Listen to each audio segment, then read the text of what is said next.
Salete omnes. Welcome back to the AP Latin live stream. It's Wednesday. We're halfway through the week and we're halfway through, or we will be after this live stream, we will be halfway through reviewing Virgil's Aeneid book 2, which is the last book that we have to review. So we're almost there, right, Ben? Covering book 2 in just 3 days, right? At breakneck speed.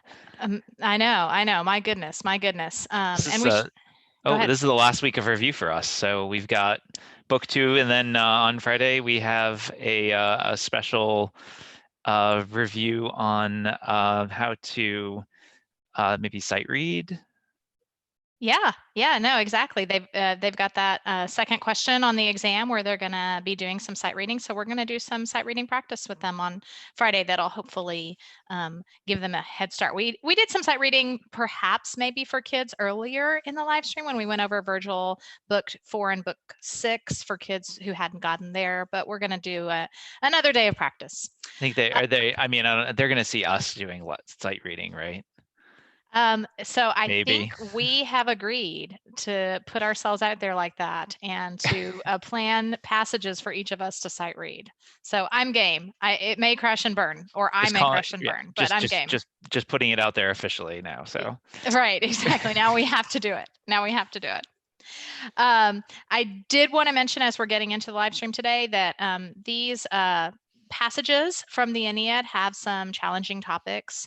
As always, take care of yourself. If you need to pause or step away for a minute, if there's something that is upsetting, then for certain, your mental health is our first priority. So do what you need to do to take care of yourself. Yeah, definitely. All right, so I'm Jenny Luongo. I teach at St. Andrew's Episcopal School in Austin, Texas. You can tweet at me at Parwa Luongo. We want to thank everybody who tweeted pictures for us. Great yesterday. Response. Yeah, and we're gonna show off some pictures today because we're assuming that if you tweeted them to us that you wanted us to share, or you already did share. You can always tweet pictures at us. I mean, pictures from the Aeneid things or Caesar's Gaulic or things that you drew.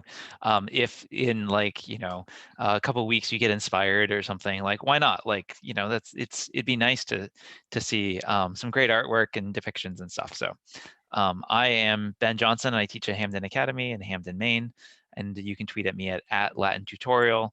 It's been great the amount of people that have been communicating with us and engaging with us, and my Twitter notifications are a little unusually active. So.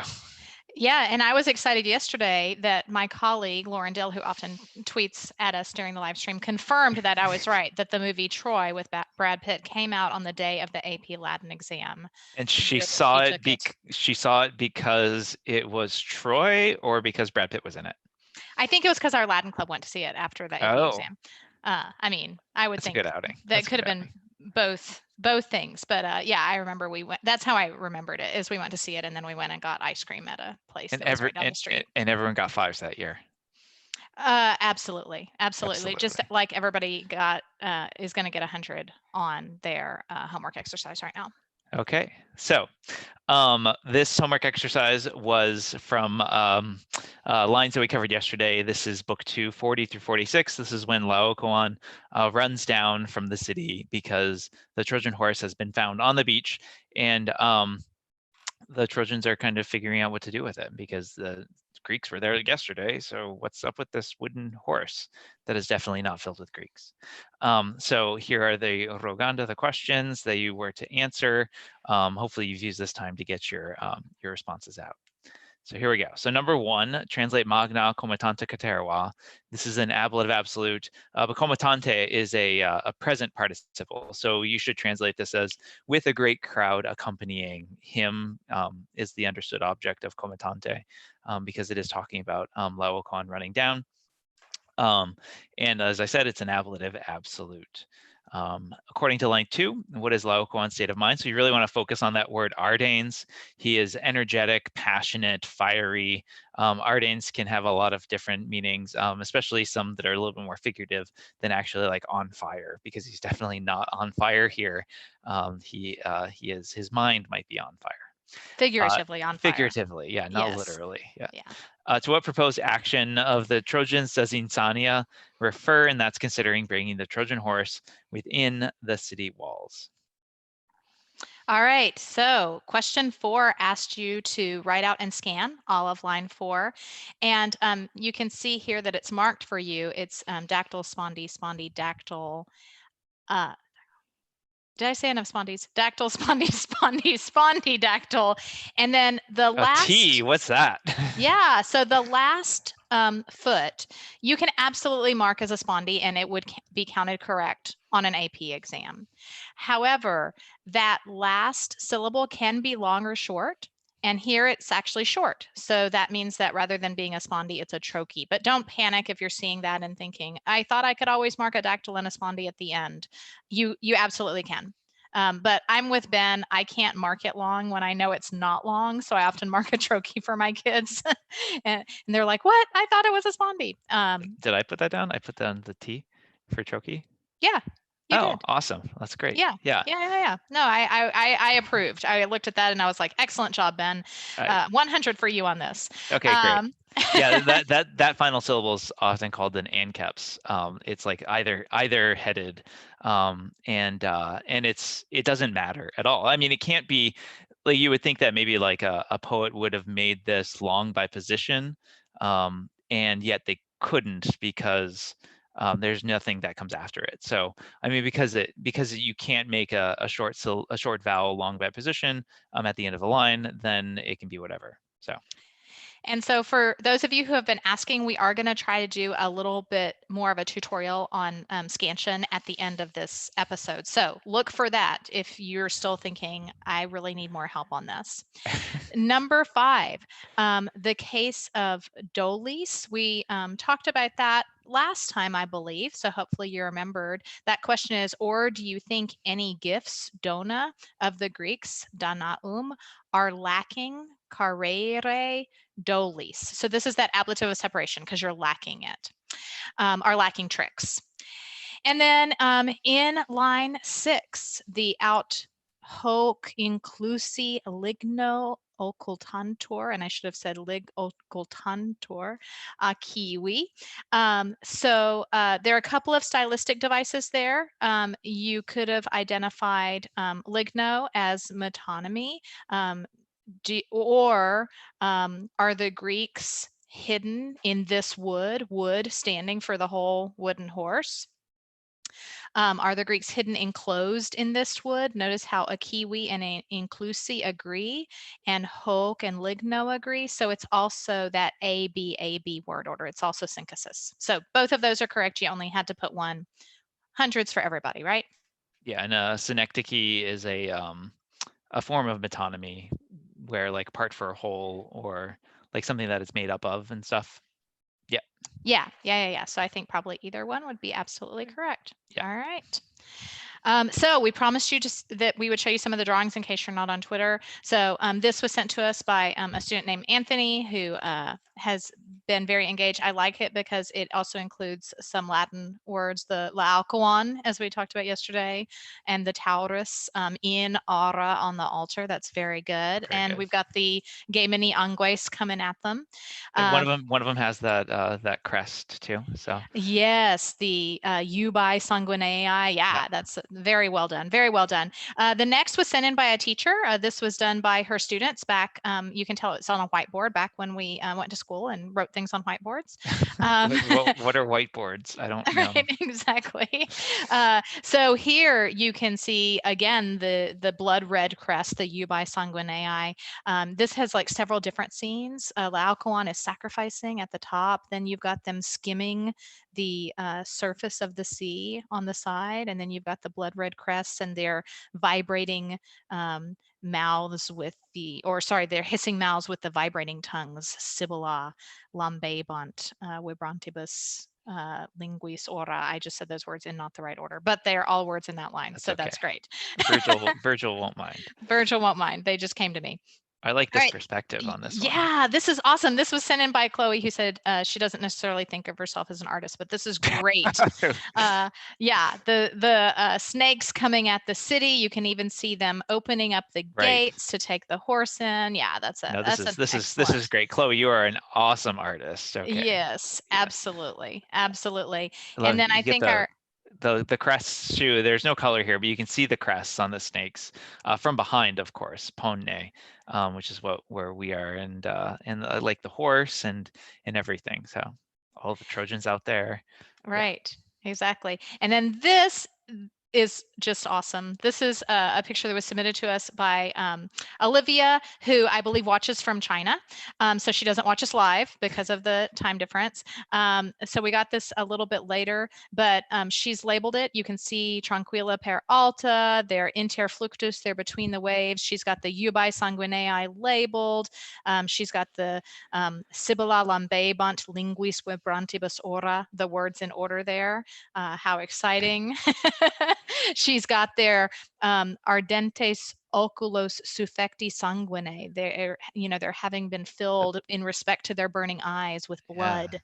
Yeah. And I mean, my favorite part is that she took your drawing, Ben, and she's made an homage to you. The Horresco reference on Horresco there. Yeah. reference. Yeah. So she's taken your Caesarean miles, your soldier, and Turned it into Aeneas. Yeah. No, turned I it like into that. Aeneas. Yeah, no, it's quite well It's a done. bit of an So homage. Yeah. I appreciate this, yes, Olivia. That's great. yeah. So all of these were just wonderful. Thank you guys so much for all of your work, as always. Okay. All right, so So go ahead. yeah, so we're going to look at the middle section of book 2, the destruction of Troy, which is what we've called it. Troy is going to be in the process of being destroyed in this, and we're going to look at Latin morphology while translating Latin texts into English. You've already read this though, so hopefully this is just a review.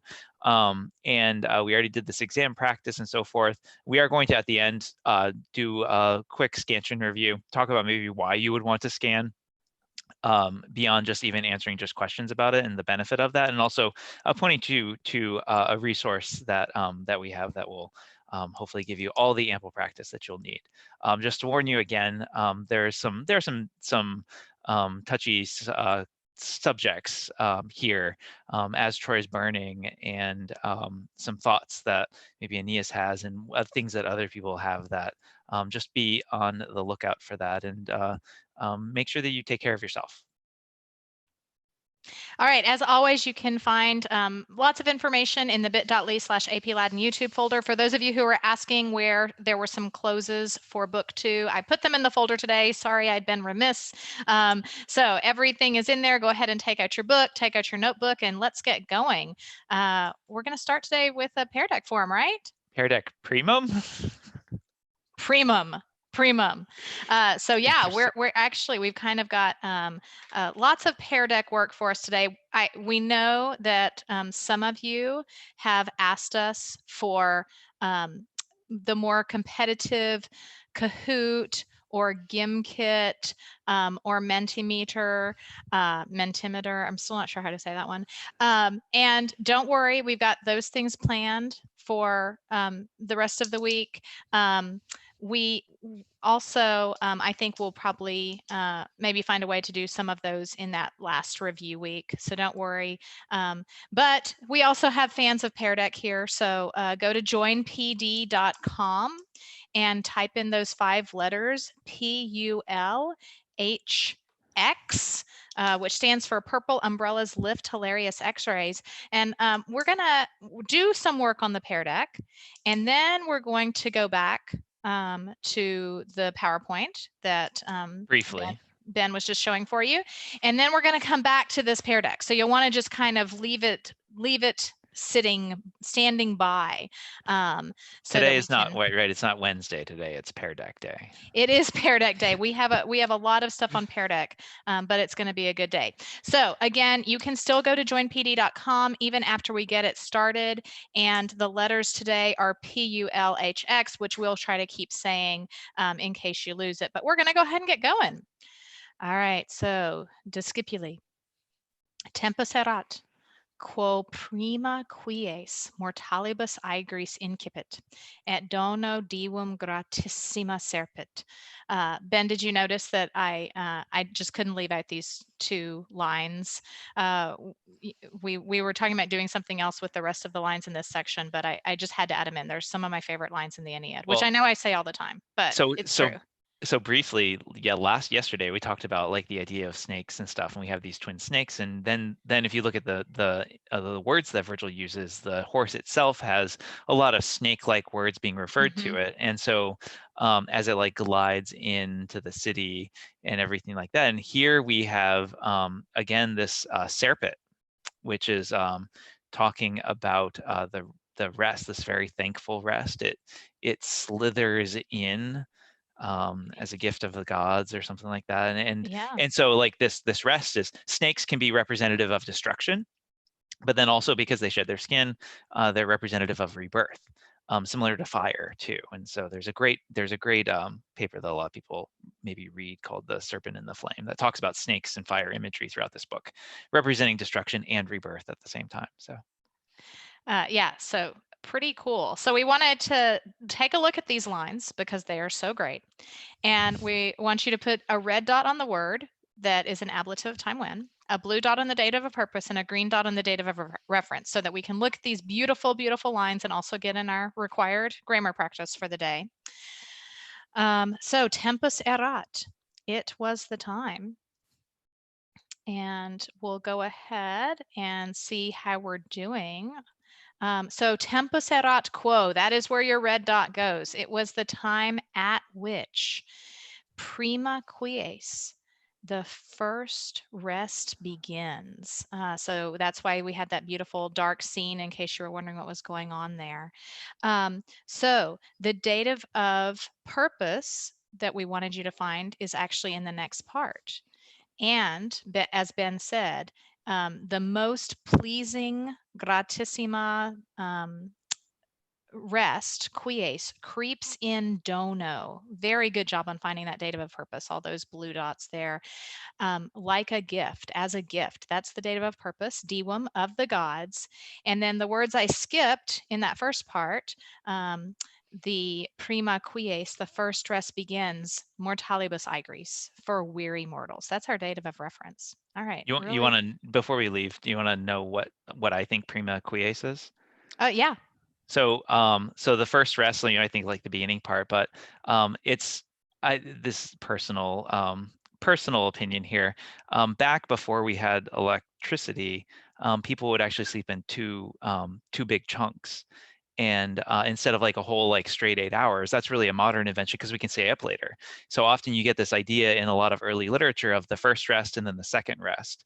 And in Cool. between, you're up maybe for like an hour or two. You maybe can go like read a book or like you wander around. And so you wonder why people are able to like keep watch and stuff if you're out on a trip, and you might keep watch during the middle of the night. Well, how can you do that? Like I could never wake up in the middle of the night because I've trained myself to sleep for 8 hours. But often but we see this in Don Quixote and stuff, this idea of the first sleep and the second sleep. So this is like maybe in my opinion, this is Virgil telling us this is the first part of the night. This is the first sleep when everyone goes to sleep before they wake up. And Aeneas is going to wake up, and he is going to be super active in the middle of the night, and that's not completely unusual. So Very cool. okay, Very cool. yeah, Well, please don't tweet at me if you think I'm wrong. yeah. And I was going to say, either way, it means the beginning of the night, right? Right, So right, how right, can you right. be wrong? All right. So next, and this is going to be disappointing for them all because they think that we're going to show them your pictures, Ben. But these are actually some pictures I drew again when I was teaching this passage to my class back in a classroom back in those days. And a student had taken pictures of it for me. Thanks, Bearing Edwards. You're probably not watching, but I appreciate you. So we're showing you one of the pictures that was drawn on paper in my classroom, and you're going to choose which Latin sentence best describes this picture. And I will point out that as you're choosing, that the colors of the people are important to keep characters straight. Okay, Just okay. because the drawings are so good. So someone is blue and someone is purple. Right, exactly. Okay. And you know, yesterday when you were drawing and we said stick figures are fine, now you know I was not lying to you. Stick figures are fine in drawings. All right, let's see how we're doing. So in somnis ecce ante oculos maestissimus Hector visus ad esse mihi. So in my dreams, look, before my eyes, most gloomy Hector seemed to be present to me. So yeah, good eye. Those of you who noticed that Aeneas is asleep here with his eyes closed. Well So, done. okay, so Aeneas is blue and Aeneas Hector is blue is and purple Maestissimus Hector because is purple. he's crying. Is that right? Right, That's Maestissimus. okay. He's very sad. Yeah, yeah. Okay. You're doing a great job of interpreting. All right, so we've got another picture here for you. You're going to pick the Latin sentence from Virgil that describes this picture. You got you know, some labels in case you didn't know where we were So it's in tough. this This one's picture. harder. Yeah. Yeah, and Hector is obviously Hector ad est, Maestissimus Hector ad est in pictura. Okay. There's a Maestissimus Hector prope muros Troiae est. All right, do you have any ideas about what could be happening here? I mean, whoever picked these choices picked great choices. We've got Muros in one. We've got, you know, yeah. I think that I think this one's It's a tough. challenge. It's Why a is challenge. Hector sticking his tongue out at us though? Well, Is he that being is an silly? important part of the picture. He's It's being an silly, important isn't he? Yeah. picture, part of the symbolism of the picture. And we've got another person down here in the picture in case you didn't. Okay, so vulneraquilla gerens, quae circum plurima muros accepit patrios. So yeah, he's wearing those wounds, which he received mostly plurima circum muros patrios, around his fatherland's walls. So yeah, this is when Hector was being dragged around the walls of Troy by Achilles. All right, let's try another one. This is a challenge, but the color should tell them who's speaking. And the speaker says, ex quo venis, expectavimus te. Will I give it away if I translate what he's saying for them? No, it won't. You won't. Okay, okay. I couldn't remember. All right. So, ex quo, from where, Venice, are you coming?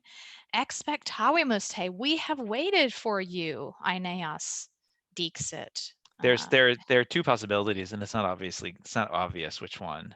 But Okay. it's the words that would introduce this speech rather than like a later speech.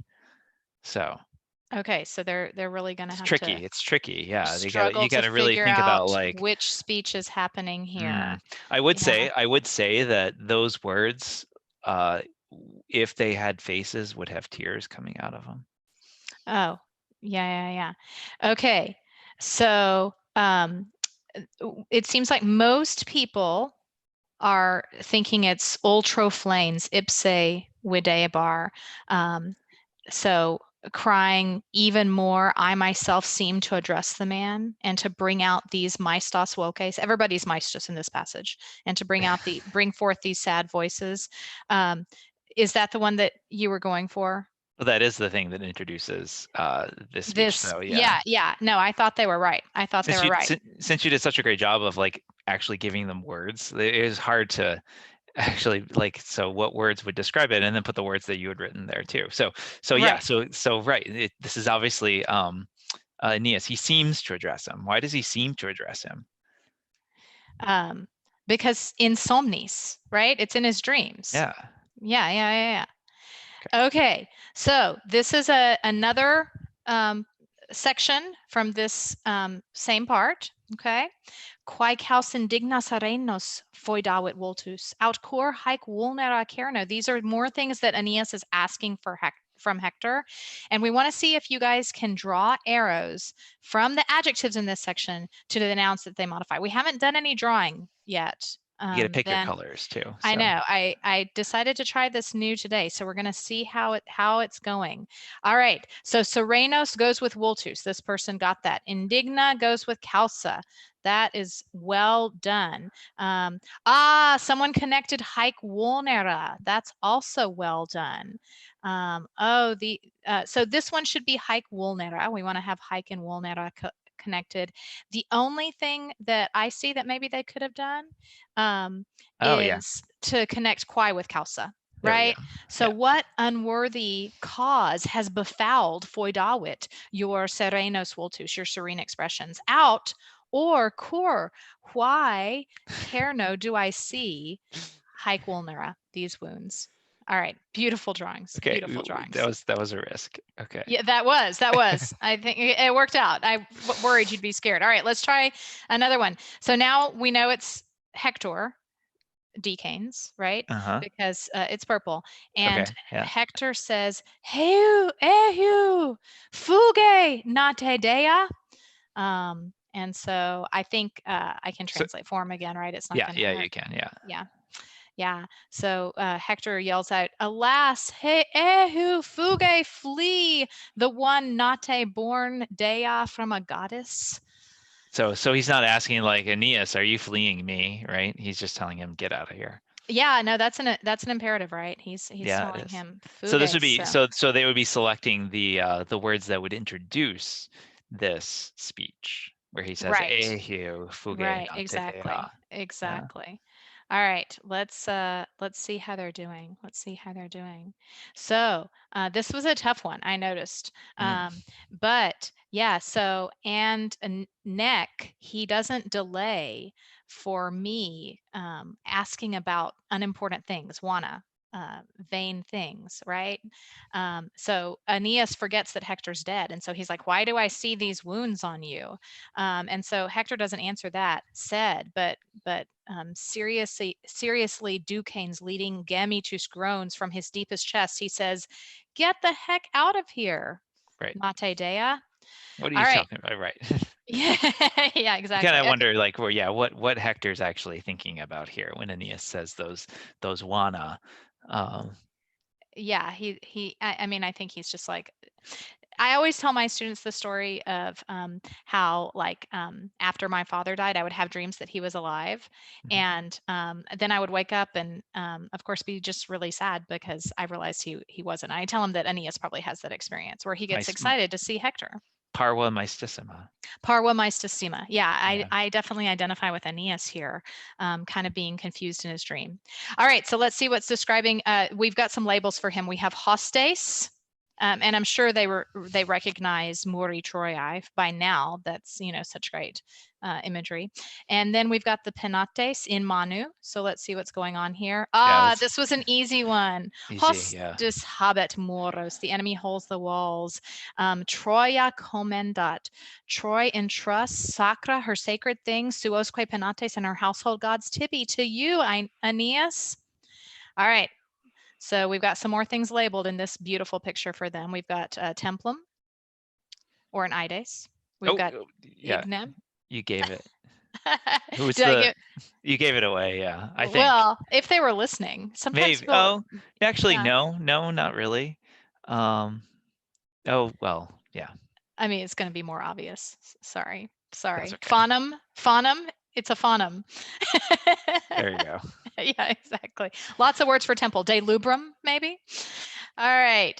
Yeah. So, Monibus in his hands, effert, he carries out the sacred headbands, Vittas, Westam Potentem, power and powerful Vesta, the fire. That's a metonymy there, or I guess it's maybe a statue because then he does mention the eternal fire, Adutis penetralibus from the inner shrines. All right, I gave that one away, but you guys did a good job listening to me. Not everyone does. All right, so Ben wanted to go ahead and just put the whole beautiful Masterpiece. yeah, I don't know what it is. It's not a triptych because there are 6 panels, but It's a comic, right? yeah, yes, yeah, It's like something a like that. graphic novel. Right, right. All right, so we're going to pause the Pear Deck to go back to what we were doing on the PowerPoint, and then don't leave the Pear Deck. We'll get back to it in just a second after we look at this passage. Okay, so Aeneas actually wakes up. He's at his dad's house, I think, crashing on the couch, and he climbs up to the top of the roof. He likes being on roofs, and he looks out and he sees Troy burning and all this stuff. And so he goes down and he's like, "What do I do?" Some people visit him, tell him that Troy's lost, especially this guy named Panthus who's dragging his grandson. I like Panthus. He says, "We were Trojans, fuimos Troyes." Troy was or Troy has been, like the use of the perfect tense in a perfect sort of way. And so Aeneas decides that he's going to go down fighting. And so he gets his armor on and he goes out and he finds a group of people and they go around and they are successful to a certain degree. And they see a lot of some of the famous things that happen at Troy. And they end up putting on Greek armor and going around safe and secure because the Greeks think that they're Greeks, even though they're Trojans. But then it turns against them when they start being attacked by Trojans who think they're Greeks. And essentially for Aeneas, it's like everyone else kind of perishes in his group of roving wolves. Great simile about wolves there. And so he happens to be at Priam's palace and when this happens, and so he climbs up to the top of the roof. He has a secret passageway that Hector's wife Andromache used to go in and out unnoticed and stuff. And so he climbs up to the top of the roof, and he's able to look down through the opening in the roof, and he sees the death of Priam from Achilles' kid, Pyrrhus or Neoptolemus. And so this is so he watches that and he watches the death of Priam, and then we get to this point. So he's spending all of his time like looking at this. He's not paying attention to what's going on around him. And then he finally looks up, and this is that passage here. So in here, translate and identify all 4 first-person verbs in the passage. Identify and translate the 2 third-person singular verbs in this passage, and then identify and translate the 2 third-person plural verbs in this passage. And for that last one, you'll want to think about alternate endings because it's not actually obvious at all. Yeah, no NT to No NT. look for in that one. Yeah, so for people who are wondering, what are they going to do with morphology today? Here you go. Yeah, lots of formation of verbs here for you guys. Yeah, I love this part when he gets up on the roof, even though it's terribly sad. But yeah, I think we can go. I think they'll kind of follow along as we go through them. Okay, so let's quickly go through the passage before we do the grammar stuff. And so then Aeneas talks about this Siwas horror, the savage horror, like stood around me then first, and he was astonished, obstipui. And suddenly the image of his dad, of his dear dad, came to him as he saw the death of Priam, who was of Iquaiwum, who was of the same age as his father. Breathing out his life, and then also suddenly came to him the idea of Creusa, who's been left at home, deserta, and his home that's been ransacked or that could be ransacked, and also the casus parvi Iuli, the misfortune of little Iulus. So he thinks about this is kind of like piety coming back, right? He thinks about all these people that are dependent upon him, and he can't go off in a hero's death. He looks around and he sees the different resources that are around him, and he sees that everyone has deserted him. Everyone is defesti, weary, and they've either sent their bodies to the ground with a jump, or they've given their weary bodies to the fire. So if you identify we've missed some answers here, by the way. We have. I just noticed 2 of them. That's all right. Yeah, identify and translate all 4 first-person verbs in this passage. Here we got obstipui, I was astonished. Vidi, I saw. Respicio, I look around. And lustro, I survey. Identify and translate 2 third-person singular verbs. We've got circumstetit in the first line, which is the horror surrounded, and subit in line 560 as well as 562. Not just the image of his father that came to him, but also then Creusa, his home, and the misfortune of Iulus that also came to him. And then identify and translate the 3 third-person plural verbs in this passage. There's de seruere in 565, everyone has left. There's misere, they sent in 566, and then also dedere at the end of that line. So these all have that alternate third-person plural perfect ending, and as you can see, it's easy to miss some. And also on number 2, if people chose the sit, when he surveys, what force of men is sit around me, me circum, that would also work. We would take that. So don't worry, it totally counts. It's all on us. Yeah, that's on us. That's on us. All right, so we're headed back to the Pear Deck now. Iterum. There we go. Iterum. So if you got logged out, then you can go back to joinpd.com, and the 5 letters were PULHX, or if you weren't with us before and now you're with us, you can go to joinpd.com and type in PULHX, and that should show up for you. All right, so in this next section, Aeneas, as he is leaving Priam's palace, runs into Helen.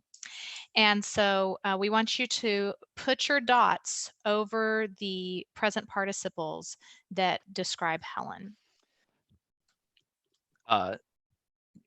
Maybe we shouldn't use the word the present participles that describe, because I think there aren't as many dots as we need. Just some present participles. There are multiple answers here. Yeah, although maybe just 2 describing Helen, but I could be wrong.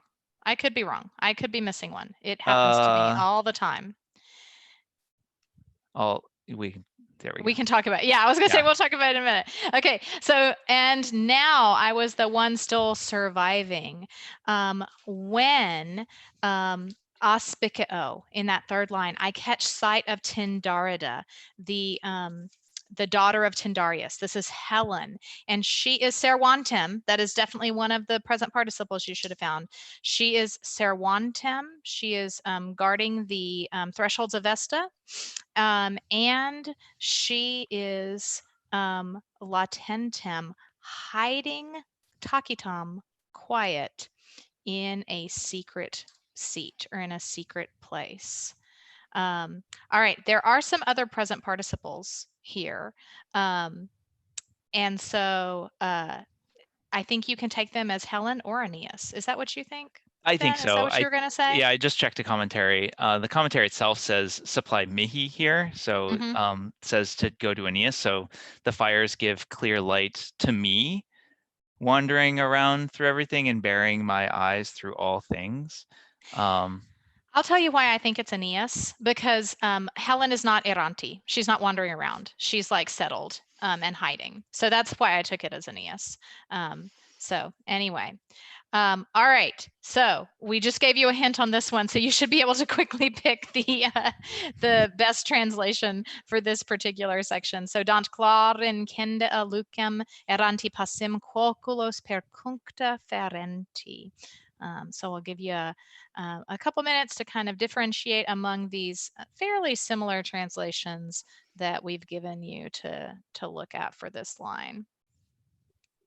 All right, I think we're a little short on time with what we have to do left, so I'm going to go ahead and show where we're going. So yeah, in Kendia, fires don't give clear light.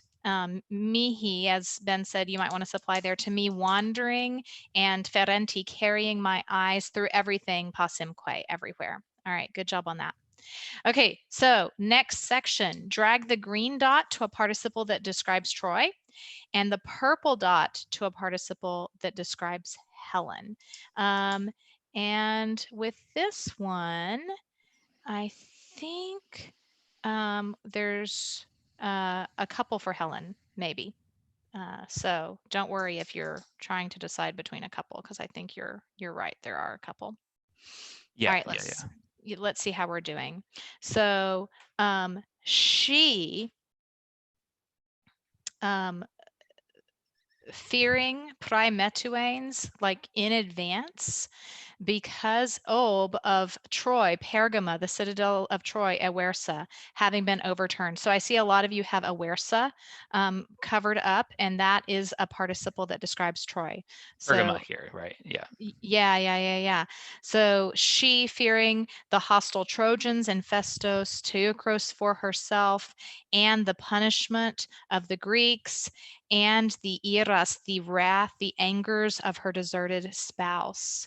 And she's described as the common fury for both Troy and her fatherland. I think that's one of the saddest things about this. So those of you who have primetuanes, the participle describing Helen, that's great. Abdiderat, she had hidden herself, and in Wisa, hated, another participle describing Helen, she was sitting on the altars. There's in Wisa Oh, sorry. could also mean unseen, but she's definitely not unseen because she's Yeah, by Aeneas, right? she's been spotted. All right, so another translation one really fast. Pick the best translation for ex arcerignes animo. And again, we'll probably have to go relatively quickly because of time. So yeah, fires, that's another third person exarcere for exarcerent, burned in my mind.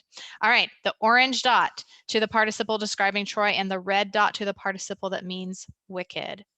So fires burned in my mind. My anger subit approaches, rises up, Olkiski, for avenging. So this is where Aeneas is feeling that vengeance. Let's see.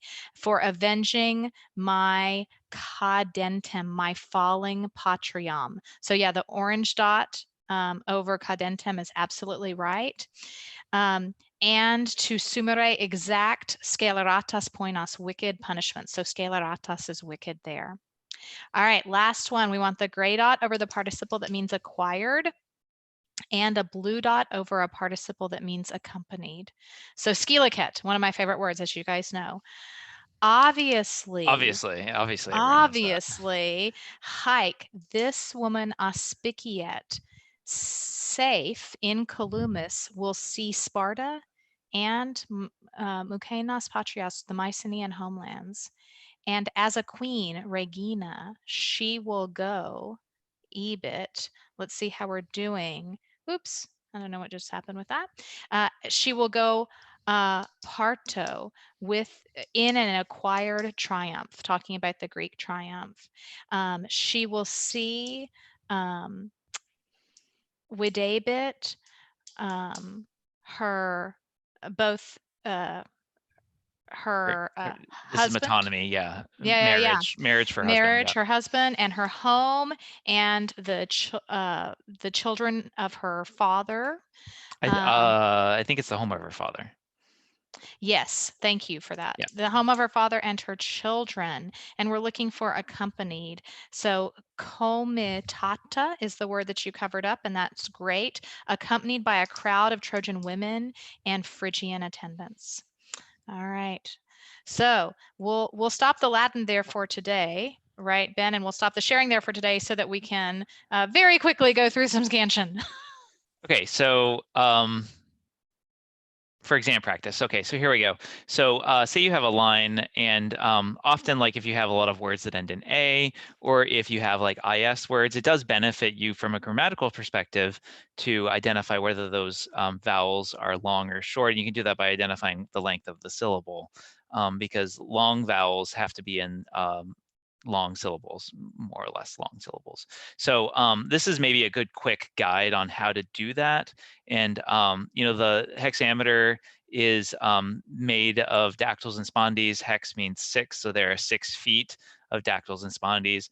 The last two are almost always a dactyl and a spondee, and I call this a raspberry jam pot because that is a long, short, short, long, long. So it's often best to just mark off those last 5 feet if you're struggling with the line. Then the next thing that I teach my kids is to identify any diphthongs and mark those syllables as long. And hopefully you know your list of diphthongs. Here we've got saipe, so the AE together are fill up one syllable. And so it is by definition a long syllable. And so we mark that long. Any vowel followed by 2 consonants then is in a long syllable. Now there are exceptions about like stops followed by liquids and things like that. We're not going to get into it too much. But like magni here that A is followed by a G and an N, and so it's a long syllable. Same later on in the line. And then duques with the E is followed by an S and then the M in the next word. And this 2-syllable rule works for spanning spaces between words. So that works, that's good. Then also remember that shorts, like pants, come in pairs. So if you ever have one syllable, one vowel in between two others, in between two longs, then it has to be long, because if it were short, it would have to have an accompanying short that it's paired with. So this I in magni has to be long because it can't be two shorts. The neat thing about this line too is that there's actually another magni. And so when you have a repeated word, it's going to very likely have the same meter. And then finally, sometimes you just kind of like work in and see what's left. If they work as shorts, then that's great. They should be in pairs. And so here, I think that this works with just putting down shorts for both of those. And we're left with spondydactyl, spondydactyl, dactyl spondy. And that's your quick little debriefer on this. Jenny, did you want to add anything about this? No, I think you did a great job. And we're going to talk more at the beginning of the live stream tomorrow, right? About scansion, do a little more practice. Yeah. And I think that we'll talk tomorrow, maybe. Is that okay? Yeah. About this resource that we have here. It's something that I've made, and I'll go through just quickly about like how you can use this site. Tens of thousands of people do actually, to practice scanning. So it will give you words that are at the level that you are, or lines and so forth. And it's a great way to practice and to get better at it. So here is your homework for tonight. This is that section there about very sad Hector. And so you have 6 questions. So we expect that you will get them all right after our awesome review of this. As always, you can find those in the resource folder at bit.ly/AP Latin YouTube. Please feel free to send us feedback or to ask us questions. We're always happy to help you. Additionally, don't forget, if you want more practice, go to hexameter.co for scansion. You can go to the AP Classroom site to find more questions, even though we give you tons and tons of questions each day. We want to thank you guys for watching. One of my former students, Catherine Salinas, I think is watching today. So hi, Catty, if you're there. And we'll finish up book 2 tomorrow, right? I hope so. Okay. All right. Valete omnes. Valete.